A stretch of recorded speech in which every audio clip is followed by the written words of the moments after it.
Welcome to the Tech Savvy Professor podcast, which features two faculty members who love tech and love making it part of their work. I'm Marty Jencius from Kent State University. And I'm Eric Perry from Kaiser University. And one of the ideas we kicked around a few weeks back through email was talking about digital video creation and digital video editing. And so, Eric, you said you haven't been playing around with it enough in recent years but I know you've got some ideas about this in the back of your head. Yeah, and truthfully, my wife does so much of it, but she's kind of found her niche in Canva. Does a lot of her editing in there, and the simplicity of it, I think. And she's doing like short marketing pieces and videos for the kids at the school she works at, and yeah, the speed with which she can put stuff together is pretty amazing. Yeah, well, we're going to talk the full range of possibilities here. My interest in video editing came from, it was a challenge back in like 2005, where I was close to tenure, and there were some voiced concerns that students weren't really learning much about technology and the application of technology. So I took a class that I taught at the time, multicultural counseling, and suggested that they do a project that involved sort of, instead of writing their cultural history, maybe taking a portion of their cultural history and creating a video out of it. And the way I coaxed students into doing that was the project was the option of not having to take a midterm exam. Where there were folks who were reluctant to try and step into the technology piece, they were even more reluctant to take a midterm exam. So I used an evil against them to get to move them in the direction I wanted them to get to. With that came some instruction on how to do it. So I had to take a portion of the class and show folks how to put videos together. And the options were very limited back then, but there were also many free options that didn't have a lot of additional junkware or cost or labeling that goes on with some of these free options. So students have and I encouraged up until a few years ago when I was not teaching this course, I was encouraging them to use WeVideo. WeVideo, I think, is part of the now owned by Facebook or now owned by Google. And WeVideo has free options in it, but they're extremely limited. So I suggest students would go ahead and pay for a month and put a reminder on their calendar to the paying of it. And it was $9 a month at that time. So they would have then a fuller version of a simple online video editor where they could collect pictures, photos, clips of video, put in title slides and things like that to create this cultural piece. It wasn't necessarily just about their background. It could be about any cultural issue that has come up. And in the advanced multicultural class, we leave that as an option, and students are taking on things like larger social justice and oppressive issues to talk about in that class. So WeVideo is one. You can also use Screencast-O-Matic, which has some production that's done through web browser, and as is WeVideo, it's essentially done through a web browser. Screencast-O-Matic can collect and can do that kind of work. iMovie is still an option from the Apple side. That's a free piece of software, but it's gotten a lot more klutzier, I think. And then Windows Movie Maker, which maybe you know more about, Eric, than I do. But I can speak to iMovie and what some of these free packaged ones that come with software as part of the backbone for the software. With iMovie, what's happened is we have it's made it so you just load all your pictures up, it throws a soundtrack behind it, and it's great to send off to grandma. But it isn't really good for creating a video that you have a lot of ability to make changes to in an easy fashion. So it can be a little bit of a mess to link up any audio track with the pictures that you want. And it used to be like film strip that you would put pictures in and stretch them as long as you want them with the audio soundtrack underneath. And but it's not like that anymore. And I think that's the same for Windows Movie Maker. Am I correct with that, if you know, Eric? Yeah, it's pretty much the same thing. Really limited kind of functionality. It'll let you crop and clip and, but if you're dropping in multiple things, you want to add still images, it gets clunky or doesn't allow it. There's not a lot of editing in the audio end of things either. I did want to mention though, Screencast-O-Matic is now Screen Pal. Screen Pal. Oh, okay. Yeah, they've rebranded, but it's the same software. The other thing that I've seen students do is use PowerPoint to put slides in and pictures as slides, do a narration with it, and record it into a movie that way. So PowerPoint can be done. I believe also Keynote can be done that way, that it can convert from Keynote to a movie if you're on the Mac end. So there are those kind of built-in pieces of software that are available. Anybody can do this. Everybody has a cell phone, either a cell phone or a tablet, and those devices are set up to record. So it's easy enough for students to be able to, if they want to shoot actual video, to be able to do that. In some cases, edit large portions of it on their phone or tablet. There are some video production software pieces that faculty might have more access to.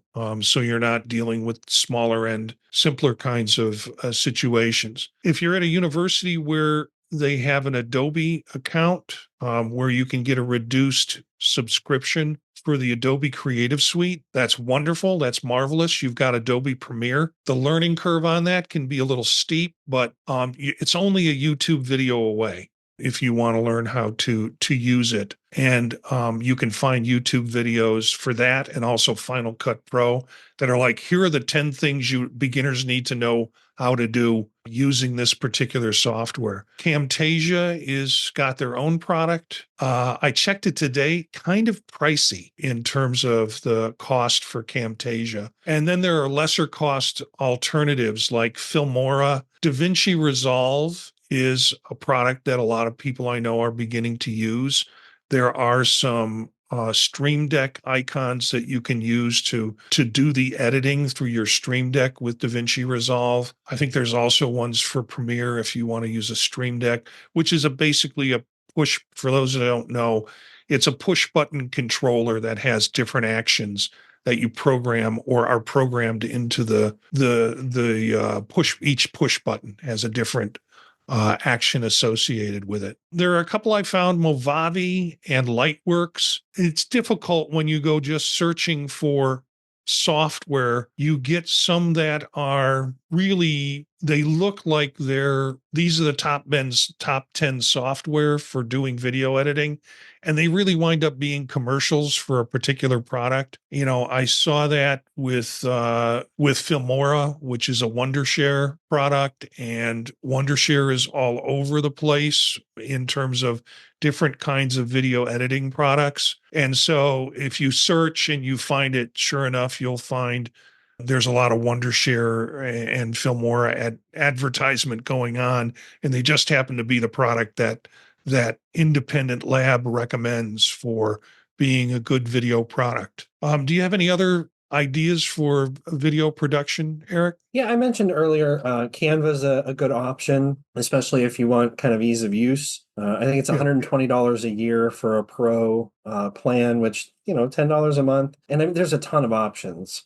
So if you're looking to publish to YouTube, if you're looking to publish and create social media posts, things for TikTok, Instagram, it helps with all of that formatting wise. You can link and connect your accounts. Like I said, I've watched my wife put together things in minutes, having gotten used to it. I think some of the other softwares out there too, you're going to find may have some hidden features in them. I started playing around with Kaltura, which is an add-on for Blackboard, and actually offers kind of a whole suite of video recording and editing. Not anything like you might find in Premiere, but somewhere in the middle of your free tools and your kind of premium options.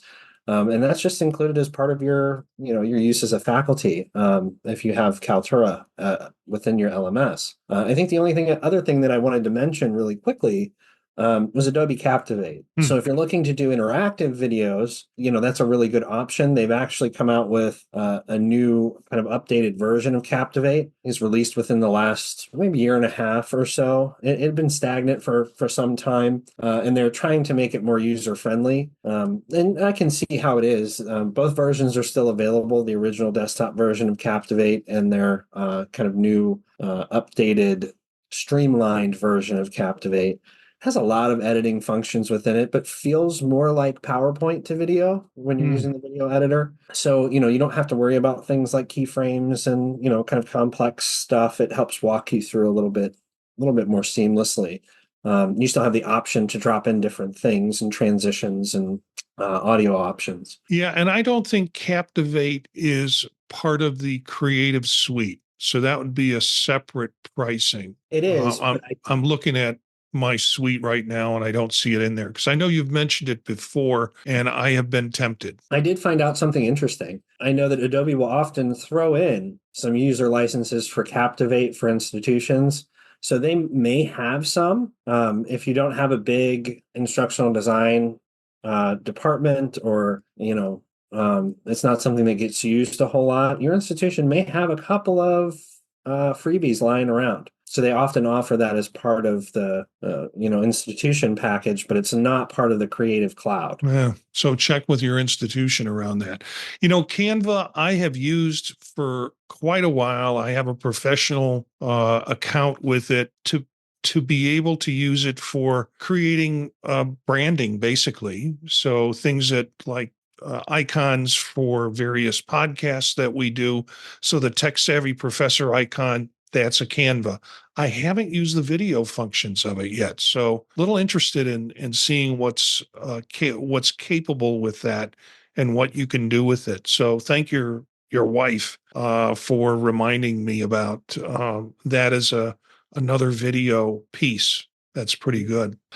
I have, I told you the project that I was doing this with, where people were either talking about parts of their cultural development, maybe experiences that were from a cultural standpoint, and or videos that were about addressing oppressive issues within society. And I had real reluctance to suggest that they put it on YouTube. And that might be generational. I think it's good that we think of ways to protect students from their ability to expose themselves in terms of sensitive things or things that could be interpreted as sensitive. So when I was doing this project, the project was sent to me as a video using WeTransfer, which is a free large file transfer system, because these videos could be pretty large. So I got students to use that system and we kind of kept them off of YouTube. Inevitably, there'd be a student or one who'd say, well, here's the YouTube link. I just put it on YouTube. But I generally discourage using that as a platform for student work or student projects. And those are my concerns. I don't know if you have thoughts about that in terms of boundaries. Yeah, so with YouTube, I think it depends on the content and how secure you need it to be.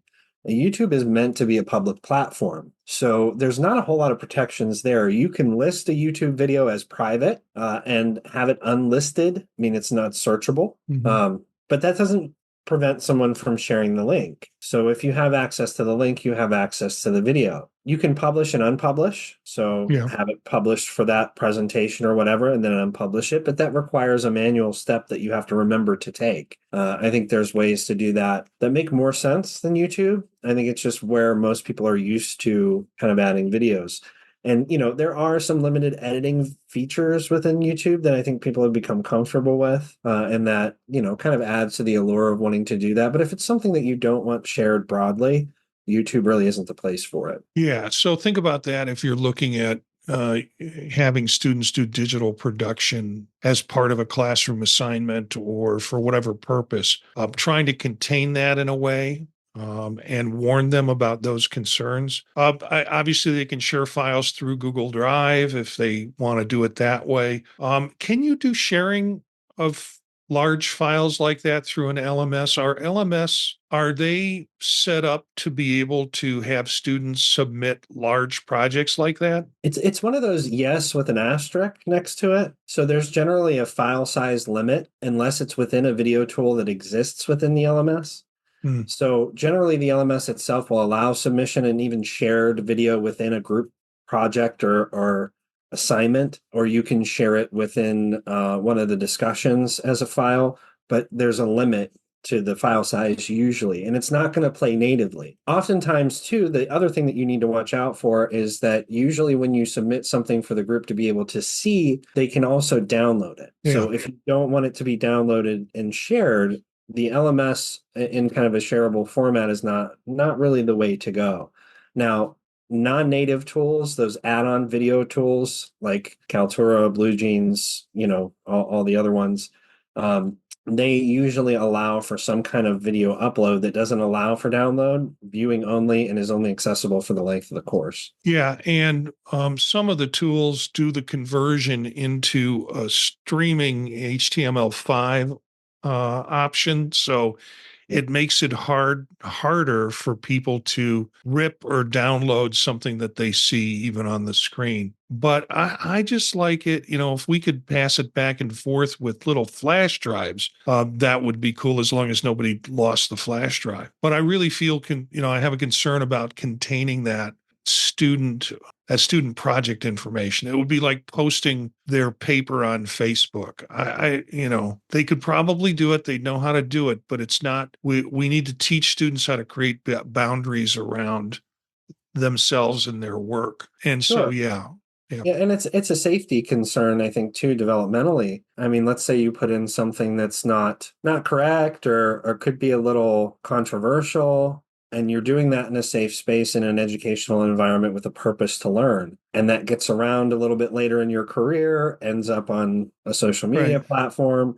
It's not the intention to have those things broadly shared, but to be shared within the educational experience. I think those two things are really different. We mentioned this off the show. I got a Insta 360 4X camera, which is basically 4K.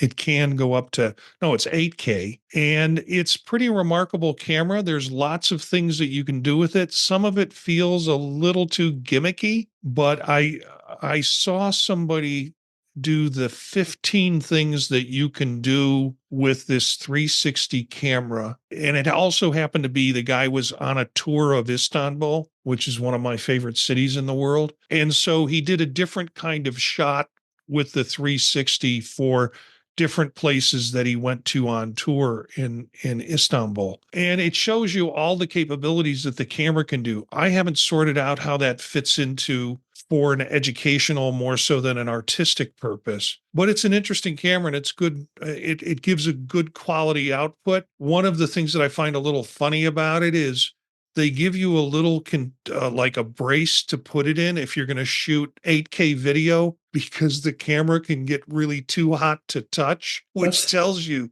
something about how much how hard the camera's working and the thermal resistance that it has or doesn't have, that they put basically a burn pocket that you can shoot the video with. But it's an interesting camera. I know there's been a lot of research that's being done using them in classrooms for student teaching. So they'll set it up in the room and supposedly the students begin to ignore it, as does the instructor. But anybody doing the review of the teaching gets a 360 shot of the room and what's going on with students in the room, not just the front to back shot or the back to front shot with the camera. So I got it because with Apple Vision Pro, they're doing lots of 360 videos embedded in the process of some of the apps. So you can go and see a 360 view of some place in the world that someone's contributed that photo and or that video. But you can do these videos on cell phones. You don't need any super special effects camera to be able to do it, and particularly if they're for educational purposes or for student demonstrations and projects. you can forego the high powered stuff. I will take the titles of some of these different softwares and put them in the notes of the podcast. So for those of you who might are interested in not taking frantic notes, I'll give you a list of the kinds of things that we've talked about if you look in the notes section of the podcast. Do you have any suggestions or additional things from your experience? No, I mean, like I said, I haven't done much in the video space lately. And now that we're talking about it, I may have to tinker around. All right. I'm continuing to do video stuff with some associations in terms of shooting interviews with people who have been involved in the associations for a long time, and then converting them into a streamable video, editing them, giving them title shots. So I'm kind of knee deep in Adobe Premiere right now. Final Cut Pro is both on a Mac and also now on iPad. So being able to do the editing and the collection on the iPad would be pretty cool. So I'm still active. The danger is I learn it long enough to forget it before the next time I have to use it again. So I have to learn it all over again, the kinds of things that you do with this software. But it's available, and I think faculty and academics should think about how they can apply video and video production to their classroom strategy. So I think that's a wrap for this show. You can email us at the podtalknetwork@gmail.com, and we'll get your question in the podcast and try and get an answer for you. Look for us on Spotify, TuneIn, Apple Podcasts, and all podcast servers. Our bumper music is from Philip Gross, Rast, from the Free Music Archive. Everything you need to know is now at thepodtalk.net. Has links to this show, and also has links to other shows like Circular Firing Squad and the new show I'm doing on spatial computing called Vision Profiles. That's it for this episode. Thanks for subscribing to the Tech Savvy Professor.